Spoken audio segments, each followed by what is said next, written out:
ఇంకా బెదిరింపు ధోరణి అనేది అట్నుంచి కనిపిస్తోంది, కొనసాగుతోంది.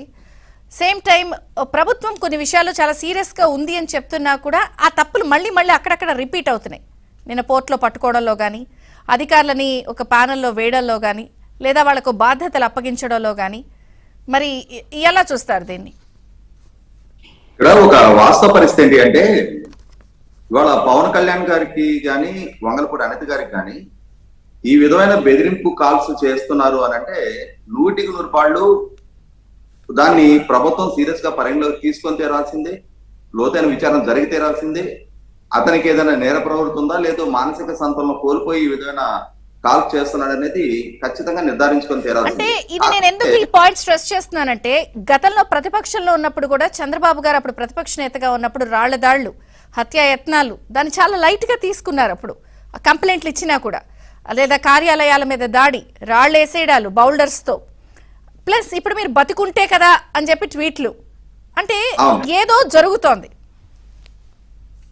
ఇక్కడ జగన్మోహన్ రెడ్డి గారైనా విజయసాయి రెడ్డి అయినా లేదు వాళ్ళ నాయకులైనా వాళ్ళ వ్యవహార శైలి మనం గమనించి చూసుకొని ఉంటే వాళ్ళకున్న నేర ప్రవృత్తి దృష్ట్యా, వాళ్ళకున్న జైలు జీవిత చరిత్ర దృష్ట్యా, వాళ్ళ కళ్ళ ముందే వాళ్ళ కుటుంబంలోనే జరిగిన వివేకానంద రెడ్డి గారి హత్య కేసుని ఏ విధంగా హ్యాండిల్ చేస్తున్నారు, ఆ హత్యకు సూత్రధారులు ఎవరు, పాత్రధారులు ఎవరు అని చెప్పిన సిబిఐ ఎవరిని నిర్ధారించింది, వాళ్ళ కుటుంబ సభ్యులే ఏం ఆరోపణలు చేస్తా ఉన్నారు అనేది మనం పరిగణలోకి తీసుకున్నప్పుడు ఏది సీరియస్ గా తీసుకోకుండా ఉండడానికి వీలైన పరిస్థితి. ఎందుకంటే మీరు ఇందాక ప్రస్తావించింది అక్షర సత్యం.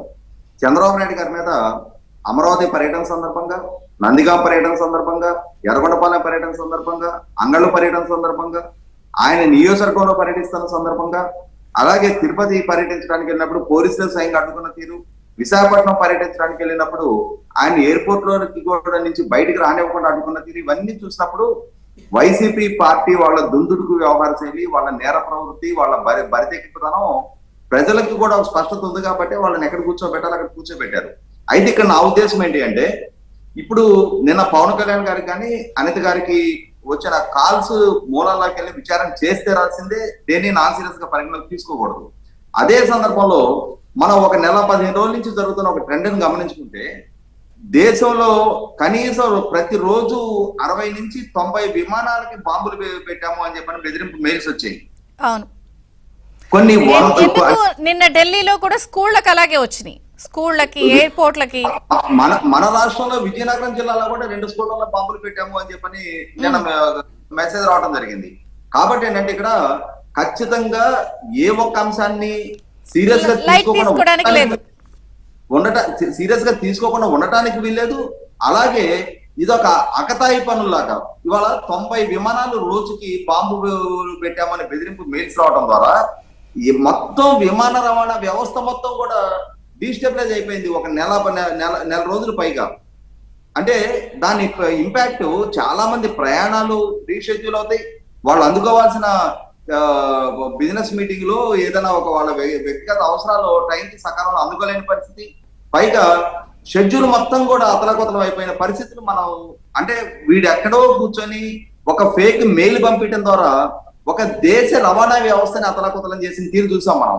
అలాగే ఇవాళ పిల్లలు అటెండ్ అవుతున్న స్కూల్స్ కి బాంబు బెదిరింపులు, 10ల సంఖ్యలో స్కూళ్ళల్లో మేము బాంబులు పెట్టాము అని చెప్పని బెదిరింపులు వస్తున్న నేపథ్యంలో అవి ఇవేవో అగతాయిలు చేస్తున్నావులే అని చెప్పని నాన్ సీరియస్ గా ఉండటానికి వీలైన పరిస్థితి. అలా అని చెప్పని ఇవి సీరియస్ థ్రెట్లు కూడా కాదు. అలాగే ఇప్పుడు కలెక్టర్ల సదస్సులో ఎస్పీలు, డీజీపీ అందరితో కూడా అడ్రస్ చేస్తారు చాలా విషయాలు అంటున్నారు.